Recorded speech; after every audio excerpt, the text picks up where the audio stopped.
Hi, everybody. I'm Steve Costello, and over there in the UK is my colleague, Patience Modevi. And we represent Wired for Success, and that Wired for Success is the group organization that we're developing that works with young people.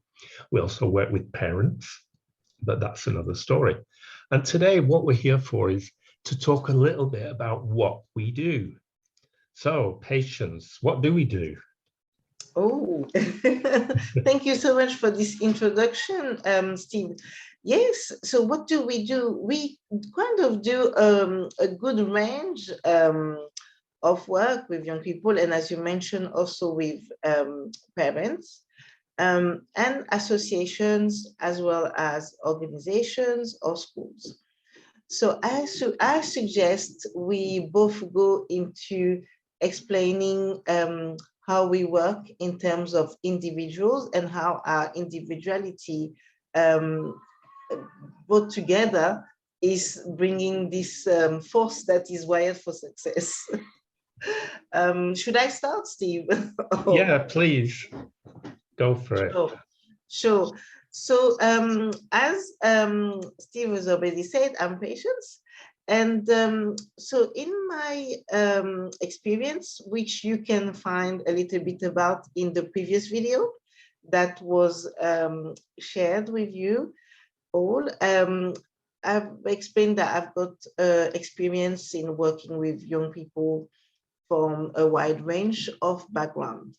And this experience, coupled with my own development in terms of like researching and in terms of like experience, personal experience as well as professional experience, has meant that I've been able to develop more skills into supporting young people in developing their holistic education, if we can call it like that. So just to explain a little bit about just to explain a little bit about the angles that we are taking with Wired for Success, is that with Wired for Success, we are not looking into being a classroom type supporting or teaching method. We are looking more into how young people can incorporate the skills that we are teaching them into real life. They can implement it straight away, but they can also build on their skills and actually implement it later on in life. But those are skills, for example, that other people can call like soft skill. So what do we mean by soft skill? We mean like confidence building, or we mean like understanding relationships, understanding the dynamics in relationships and how one will use them for their benefit, but also getting to know themselves. I think that's one of the I would say that's one of our objectives. Our objective is to give skills, holistic skills that young people can take to know themselves fully and to use those as a positive strength to then go and look for what it is that they need in life and what it is that they want to achieve in life. But this is my point of view. Now I'm going to pass the mic, if I should say it like that, to my colleague Steve, who will also add on to what I've just said. Thank you, Patience. First of all, everything that Patience has said just now, I'm with 100%. So we are very much together in the way we think and the way we move forward. Our backgrounds are very different. Our experiences are quite different, but we understand much of the same. We want to deliver to young people much of the same, but from different perspectives. So that's obviously a good thing. Before we started this, I was thinking about something that happened to me some years ago. So I applied for a job as a youth and community worker in South London. And I got the job, which was great, big celebration. And the first thing I did in that new job was to go to an area staff meeting. So there was lots of other professional youth and community workers at this meeting. So it was my first time meeting the team and so on and so on. So I was quiet. I was listening. I was learning. I was looking at the people in the team, finding out where they came from, all that kind of stuff. So I didn't intend on getting involved in any debate. Anyway, as it happened, a big debate started off, and it was very clear that there was us and them in this debate, very clear. And the guy sitting next to me kept digging me in the ribs, saying, "Come on, Steve, say something, get involved." And I thought, no, I'm not going to do that. I don't need to do that. I need to place what's happening, learn the history, and so on and so forth. And I felt very comfortable. I wasn't nervous. I didn't feel like I was in the wrong place. But why was I able to do that? Why did I feel so confident and safe in sitting and listening and assessing what was going on? And that goes back to the guy I mentioned in last week's video, my mentor. He was a youth worker. And he taught me all kinds of things. And one of the things he taught was about assertiveness, how to be assertive in all kinds of situations, how to listen in all kinds of situations, even when the heat was up, as it was during this particular debate. So that's something that we do also. Arguably, I've learned it from my mentor, George, and brought it forward. I've learned it from my formal training at university in, it was Nottinghamshire University, but I was based in Derbyshire. So I brought it from there, and all my experiences in other youth services over the years have brought all these different skills together. So we're talking about assertiveness, we're talking about confidence, we're talking about listening skills and how to listen. We're talking about leadership. What is leadership? What does it mean? Does leadership mean you aspire to become a Boris Johnson? No, it doesn't. It could, but it doesn't.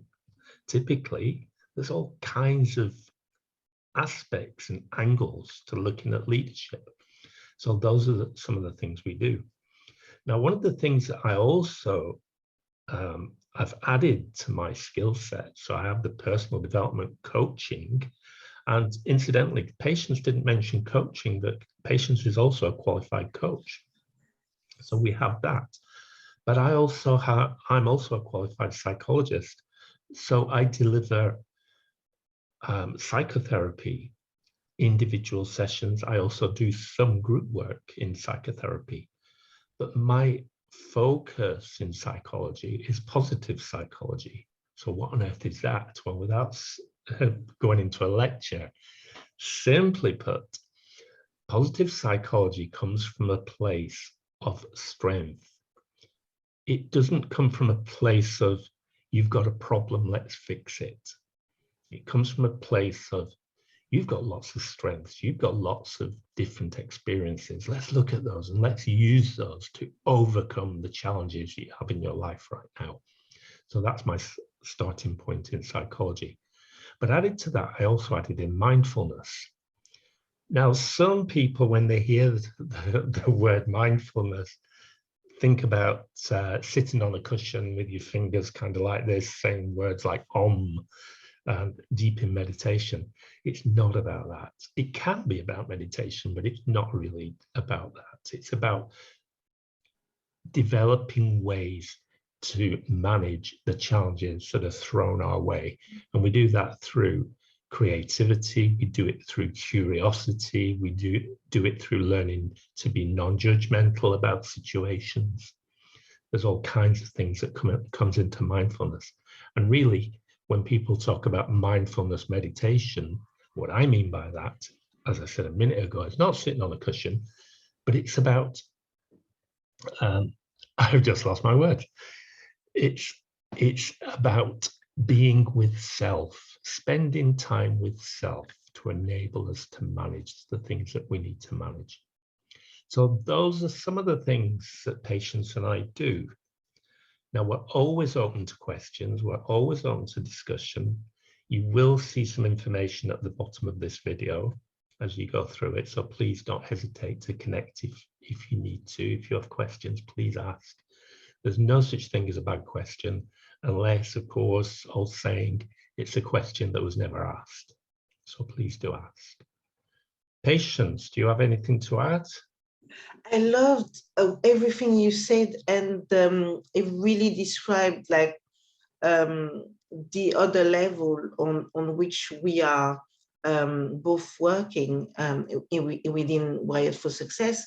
And I remembered just one thing I wanted to add is that when you are a young person, when you are in that period, that fatigue period of like going through teenagehood and then going through I don't know hood until you get to adulthood, what happens is that there is a lot of difficulties in managing one's emotions, and sometimes or what tends to happen is that people run away from their emotions instead of dealing with it, or instead of sitting with it. So instead of saying, for example, don't be angry, if we can say it like that, we will want to sit with this anger and understand the trigger, understand where it comes from, understand how to manage it, and maybe like kind of mix it a little bit and make it positive, like exactly what Steve was saying, in terms of like the positive psychology, but also in terms of like getting to understand oneself. So it's understanding the emotion and not running away from them, but understanding how to use them to their benefit, to the benefit of the young person. And if you do a little bit of a mea culpa, and here I'm talking to parents, you will have this kind of like deja vu of yourself not being able to manage your own emotions. And this is where I think our strength is in terms of supporting young people into developing much more of an understanding, but also much more of like an outlet to, I'm going to use my emotion to go and reach for that. So that was what I was going to add. That's really great. You know, I was thinking, I often think about my position. I have children and I should know what to do. Sometimes I don't. Sometimes I think, oh my, what should I be doing now? What should I be saying? Should I have said that really? Because we're all human. It doesn't matter what we're trained in, what our experience is, we're all human. You know, so I think that's important for parents to remember, never forget. I completely agree. Completely agree with you. Okay, thank you everybody for being here today. Please do share this video or share the link at least, so that people you may know who could be interested come and take a look. We will be back next week. Every week we'll be doing something live. Eventually they'll become more practical. And also next week, I think I'm on my own, aren't I, Patience?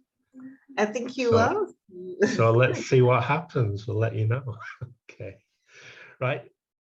Take care, everybody. See you later. Bye. Bye.